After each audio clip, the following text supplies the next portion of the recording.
Good afternoon. Thank you for agreeing to have a conversation with us after quite some time. My name is Giganze Shumba and I'm with Barbara Mapani. Thank you very much. I am pleased to be here. Thank you for the honor of your time and everyone else that will be joining us this afternoon. Fantastic.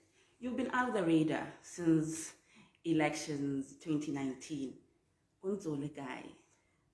Out of the radar,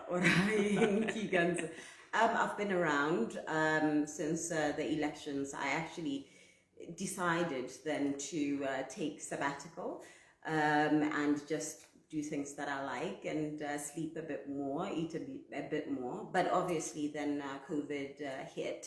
And that really changed a lot of my plans, mainly because then there were companies, there were countries, organizations that asked me to help them come up with crisis management, economic crisis management plans, and so forth.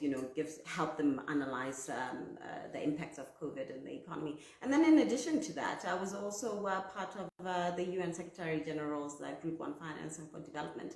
That kept me quite busy for a couple of months, and then our report was later given to the UN General Assembly later in September. So I've been a little busy. Also in the tourism industry in Botswana, I spent a lot of time in the Okavango, in CKGR. There are some people that I work with that were interested in helping to bail out some of the tourism companies that were smaller, I must state that, smaller citizen-owned businesses. Okay, fantastic. Now let's get back to the real issue where we're here. We have brought you in as an economist, an African economist of note. I'll pick from your Facebook post yesterday. Immediately after the Minister of Finance delivered his speech, you wrote, as I quote, "Tough times ahead as BW government scrambles to raise revenue and plans to dig deep into already empty pockets. Prepared to be hit by levies and taxes from left to right. The cushion is gone." Please elaborate. Right. So those were really my initial thoughts on the budget, given that the minister had just announced that, the government didn't make as much revenue in 2020 as it did in the previous years, and that the various sectors that contribute towards government revenues, being mining, mineral revenues, non-mineral tax revenues, customs revenues, and so forth, that they hadn't performed as was expected, and they were hard hit by COVID. That government now needs to more proactively find ways of filling up that revenue pot. And one way of doing that is by increasing taxes, is by coming up with levies that can help to generate revenue. And of course, he announced that there will be an increase in VAT for one, from 12 to 14%, that there will be an introduction of a levy on sweetened drinks, that there will be a levy on imported second-hand vehicles, and that there will be a 1 pula increase on the fuel levy. I mean, all of these, and then of course the reintroduction, but formal introduction of the plastic levy. And I can obviously elaborate on why I say the formal introduction of the plastic levy. And all of these really are just different ways of trying to fill the government revenue pot, given the status that we're in at the moment. Now you've said that. And I said the cushion was gone. Yes. Yes, let me touch on that. And I said the cushion was gone. And yes. The cushion really is our reserves. We've had this GIA, the Government Investment Account, which makes part of our reserves. And I have always been so vocal about the GIA. I've said before that we need parameters to be put in place for how we deposit and how we withdraw from the GIA, because as we see it, and as has always been used, the GIA is supposed to be our buffer, our cushion, so that during tough times, during economic crises, we can just withdraw from it and it can help to boost the economy. And this is something that has been done before with the 2009 crises. And again, I think it was around 2015 crisis as well, a little bit of drawdown. But it doesn't, saying that does not negate the need for parameters to be put in place. Now you've said that as an economist. Let's bring it back to the layman on the street, to the normal woman or example strati, Masapi or Rasapi, to the taxi driver Mozili. Talking about deficit. Arachone, as the minister says it. He said that, yes. He said that. We do not have as much money as we used to have as a government. And where did we go wrong? I wouldn't say there's a particular moment where we went wrong. One of the things, as I'm saying, there have been no parameters on when we deposit, when we withdraw from the GIA. But also, just over the years, we have chosen to self-finance projects instead of running into triple P as other countries do it. You know, it's so interesting. A few years ago, I met someone and they made a joke of the fact that they built roads with our money, with our pension money, through triple Ps in that particular country. And those are options that have been available to us. But because we had so much money, we chose to self-finance instead of look at alternative funding models. Okay.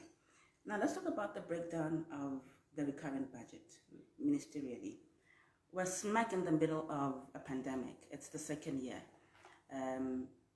And in your view, do you believe that the Ministry of Health should have gotten the bigger share or a smaller share, as we have seen? Oh, a bigger share. Absolutely a bigger share. I mean, every country right now is rerouting their budgets and focusing really on delivering health care that is world class. And sometimes it's not even really about world class, just ensuring that the basics are there, that PPE is available, that we're procuring more on ventilators and so forth, and helping to fix the clinics. So yes, it was a little bit of a shock not to see the Ministry of Health being at the top. But as I thought about it a little bit more following the budget speech, what was glaring is that the vaccine rollout, the plan was not on the budget, or at least it wasn't mentioned. So what I took from that is maybe the Ministry of Finance intends on adjusting the Ministry of Health's budget with the loan that we've been told previously that the government is negotiating with the World Bank. And while I hear that, I am also a little, and I've said this before with the group on financing for sustainable development, that I feel that countries should not be put in a position of going bankrupt just to provide a public good, a necessity international good. So what we are putting on the table, and if I give an example, say for Botswana in particular, for how it can finance vaccinations, it's one, for starters, bring in the medical aids, bring in the medical aid companies, have them contribute for their members directly. We know the price of all the vaccinations, of all the vaccines that are out there. The most cheapest is $3, so it's about 30 pula per person per dose. And even though we know that South Africa bought it at $5 or so, that is still relatively cheaper because Moderna is at $37, which is $370. Now, if you ask, the largest would be Bipomas, I think. And if you ask them with the 180 subscriptions to pay $3 per person, then that already relieves the government of the burden of covering for that 180. But if we add maybe 24, 25 that are with 24, 25, 40 with the other medical aids, then you come to a close to 300 people that can be taken out of government's responsibility of financing. And then taking it further, it's another triple P model of going to the private sector and asking them, like we did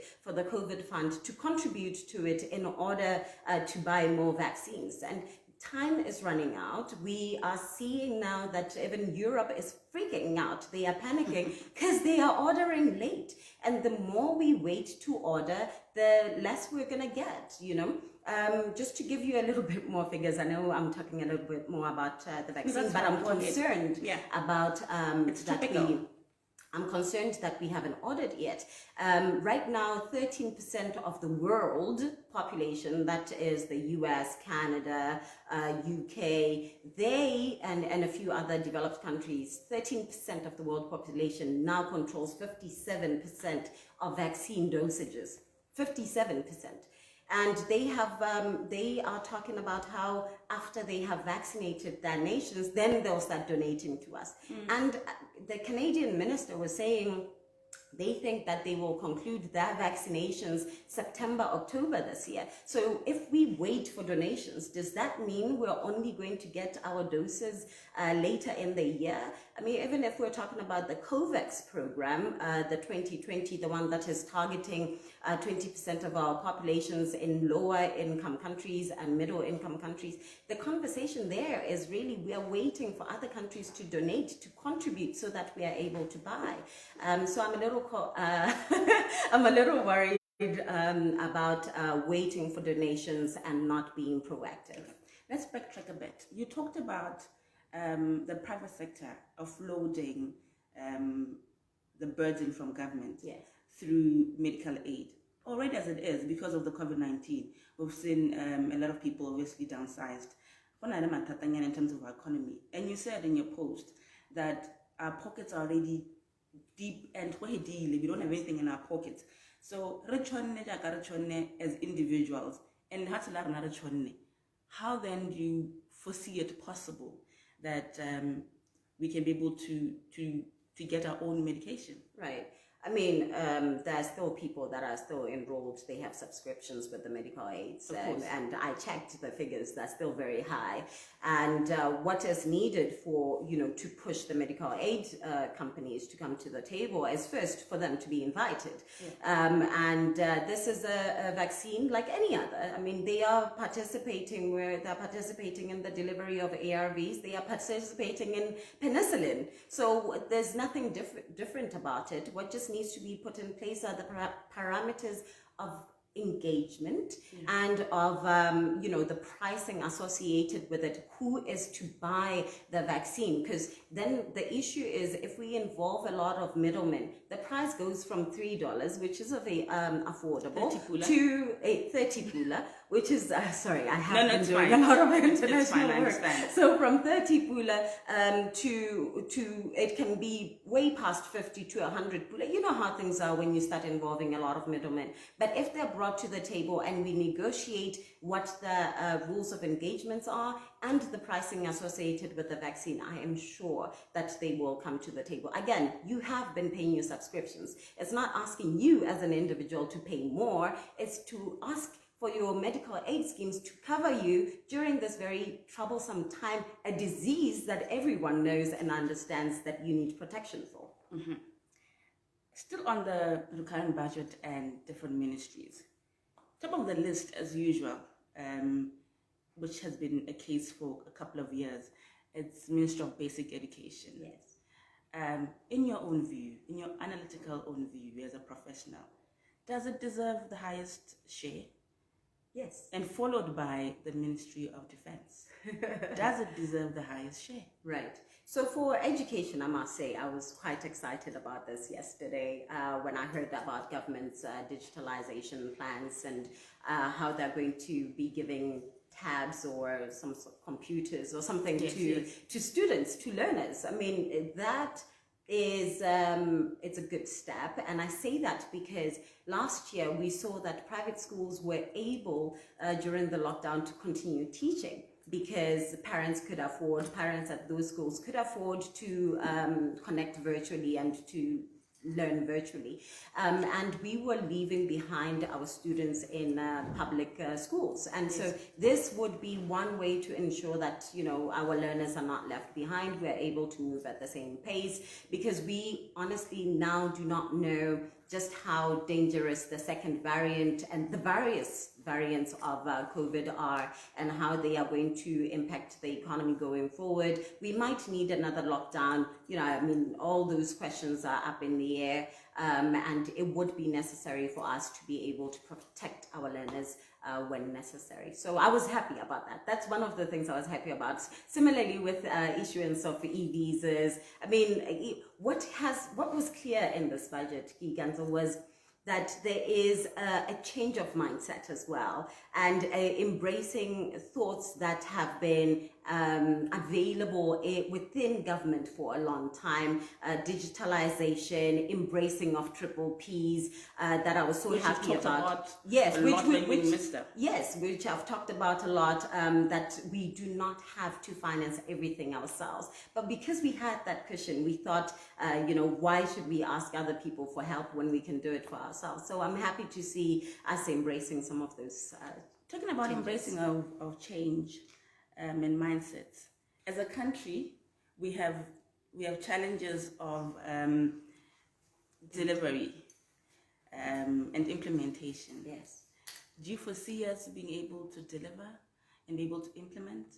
Because it's one thing, in the past we've talked about all these budgets, but have we seen things trickling down to the schools? Not quite. But in this case, do you see a change in that? Or do you foresee it? Again, like I say, the situation is different. And I'm hoping that everyone sees just how different and compelling the situation is.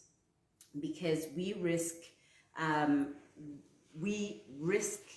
missing the boat for transformation. We risk regressing if we do not change the way that we do things. So, and I think from Minister Mateka's speech yesterday and from his engagement with the media following that, it is so clear to him and his team that we cannot do things as we've done before, and we cannot just say no business as usual as we've done before and not change.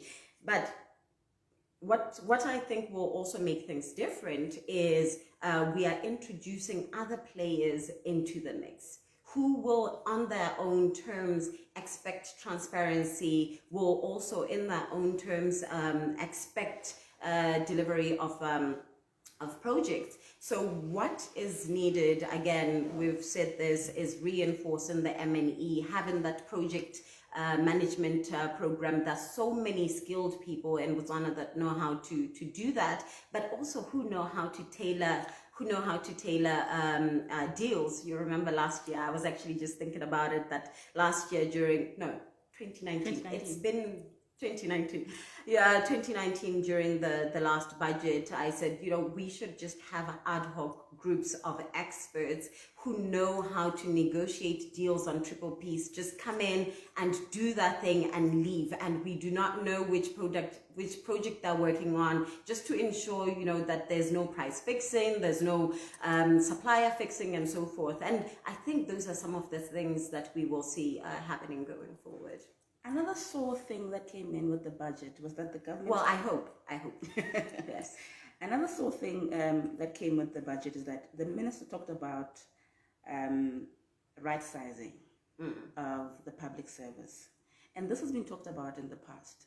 There have been analysts that came in and reports that came in that said our government is bloated. Yes. And that there is need for getting rid of certain numbers. And that has not happened in some time. What is your view? That is such a complex issue of that the wage bill is so high, because while government wants to deal with fiscal consolidation, we want that as well. We want to see a reduction. So fiscal consolidation, let me explain. We want to see a reduction of government spending. And right now, one of the biggest spending is in the wage bill. Now, it's so difficult to do fiscal consolidation when the economy itself is not doing well. It's difficult to fire people when they will have nowhere else to go. Yeah. But what is so unfortunate right now is the government can no longer afford to have those people in the civil service. So unemployment will go up. It's not just from fiscal consolidation, right sizing the civil service. We know again that the private sector, some people have lost jobs already. If they haven't, they are being told they're on unpaid leave. And as soon as the SOE ends, people will lose their jobs. Okay. I think if you're on an unpaid leave already, you're unemployed. So we will see an increase in unemployment, and then there will be also bringing together like mergers of parastatals, dropping those that do not work. I mean, we have extensive work around this. Even when I was a minister, this is what I talked about often. We even started in the APEC strategy to really try to reduce redundancies between Leah and CEDA, to reduce without necessarily changing the structure, because it wasn't the right time. But this is the right time. Unfortunately, unemployment will go up, and we'll need to really start thinking a lot more creatively about how we are going to stimulate both domestic and foreign investment. And I say much more creatively because we have been hesitant about the kind of incentives that we want to give the private sector. You know, even our kind of level of engagement with the private sector will also have to change, so that they see themselves, as the minister continuously said yesterday, as the lead drivers of development going forward. On parastatals, when I listened to the minister yesterday, you immediately came to mind, because I remember when you were at the helm of the Ministry of Trade Investment, right. You are very clear about certain ministries and certain parastatals, yes, that you felt were redundant, and there were duplication of duties and of jobs. Maybe let's talk more about that. Of course, I know you agree with the minister on that. Maybe your views and how you'd want it to unfold. Well, see, now you're taking me back to when I was a minister, and our conversation should just be my economic expert opinion. In any case, so there are obviously parastatals that have redundancies. But then there are those that, their mandate could have elapsed and they haven't really been meeting their mandate. I wish I had one of my documents readily available now that shows which parastatals have been performing, which ones haven't been performing quite well, because it is immediately... Minister yesterday talked about Botswana Post, talked about BAM, yes. Talked about BPC as one of those that are badly performing. They are badly performing, but some of those you can't get rid of, right? But I have a list. I think I'll share it with you. You can post it later or something. I have a list that shows the ones that even in their mandate, they're not necessarily expected to make profit, because their role is to deliver a public good. And then there are those that are expected to make profit but have not. And then there are those that they were needed for a particular period in our development and their role hasn't evolved. So it's either they evolve or they get removed. And at the ministry, when we talked about reducing redundancies and working together really with the little budget that we had, it was Leah and CEDA that would look at, and then there was VITC and SPEDU and CESA that also needed to be looked at. And then there was obviously the BOTC, which at the time, was started because of negotiations at SACU, but that mandate had seemed to not be so clear on the ground and needed to be changed. So you'll recall that even the office at BOTC was dissolved because I had seen it with my team as particularly not being needed at that time, so we put a hold on it and then proceeded with other things. So I'll share with you that list and you can post it. Thank you very much. Let's talk about the levies. Yeah. Levies, the first one. Had we our best, according to the minister? Do you believe that we are? And what is your views in terms of the sugar levy? Right. Yeah.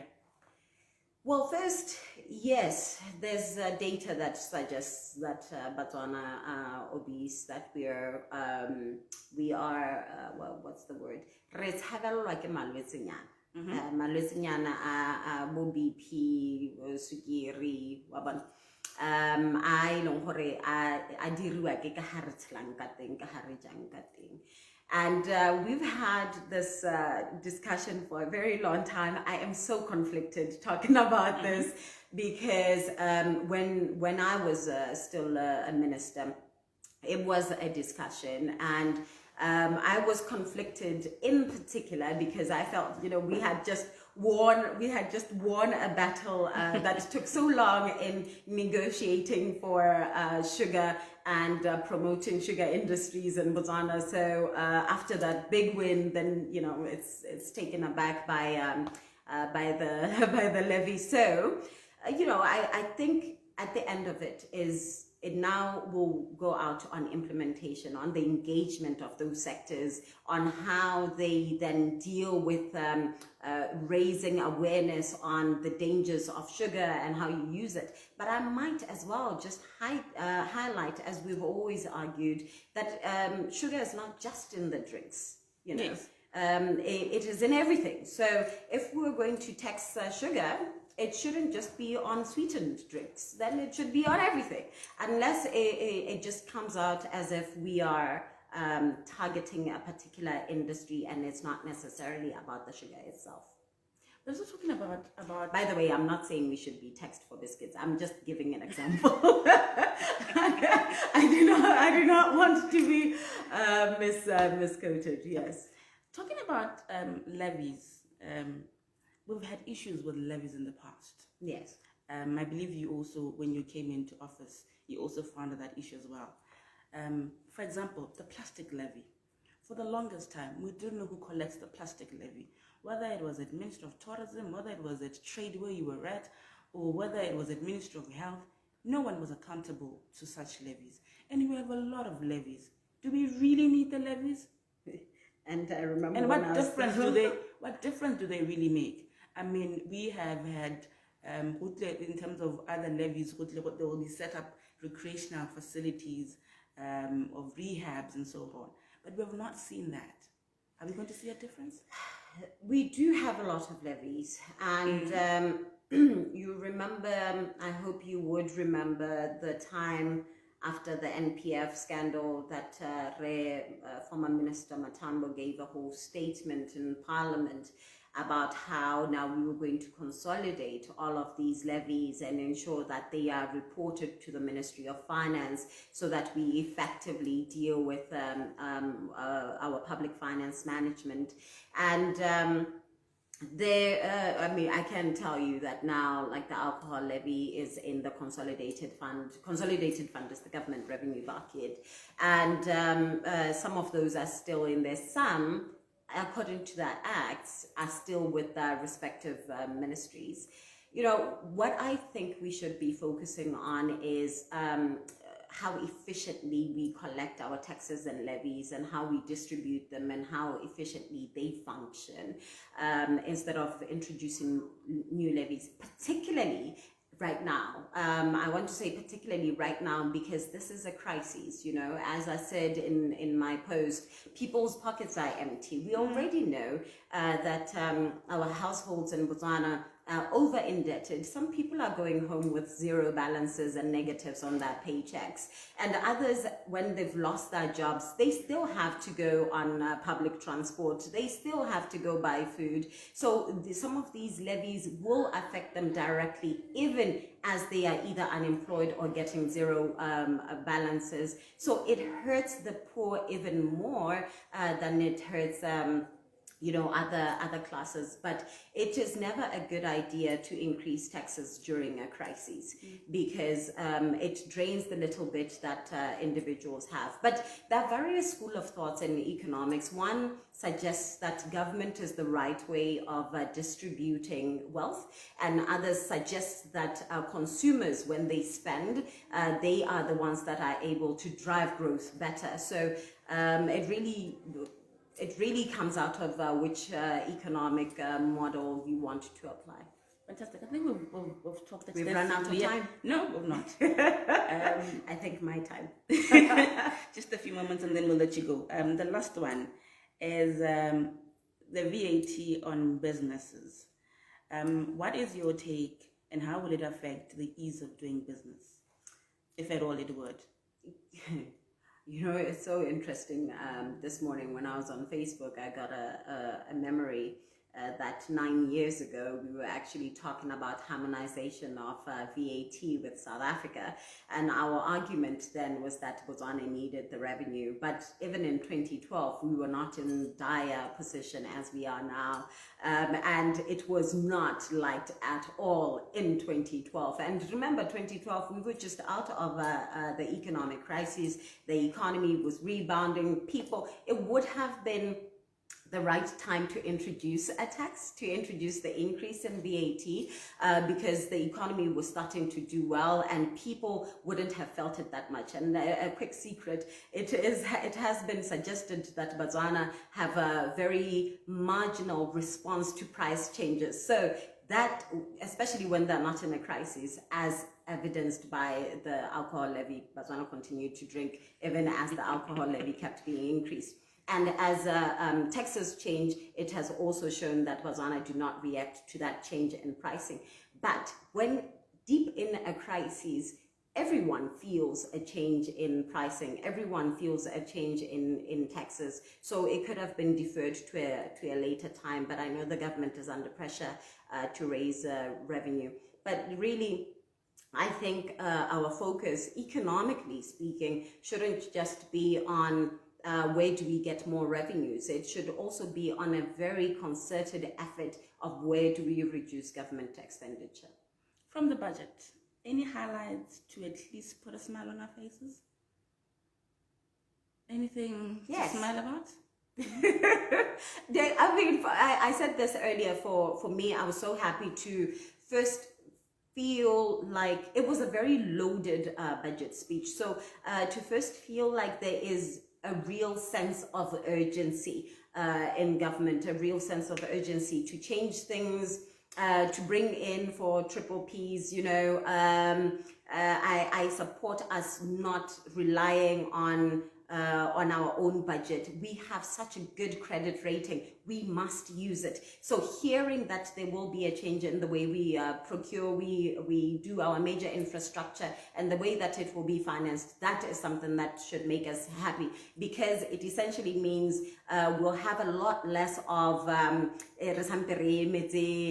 new budget to put in this infrastructure. Now we can see a more aggressive, I hope, more aggressive development of infrastructure across the country. The very important and productive infrastructure that will be an investment can be bequeathed to the future generation in order for them to have growth for their own. And digitalization, I am so pro Botswana starting to invest in digitalization, because one, it will really ease the burden of our public service. It will also help in bringing on board our learners to world standards, even just a little bit. Even on healthcare, it will give us access to some of our practitioners that could not be in-house, that are not Gomotopi, for example, but are in SSK. They can be able to treat patients there. So there are just a lot of pros on why digitalization should be prioritized. And then there were a lot of infrastructure that the minister mentioned yesterday that I think Botswana should be pleased about. And but where I want to leave it, and I hope this is my last, this was your last question. Yes. Where I want to leave it is because one, just the minister's speech is not enough to go by. There will be committees of supply that happens following this initial debate of the budget. And every minister will come up and present the ministerial budget. They will tell you what's in the budget for Ministry of Education, what are the true plans for this digitization that the minister talked about, how many tabs or whatever will be procured. That is really where you will find the intricacies of the budget, the small things in the budget. So please listen to the committees of supply.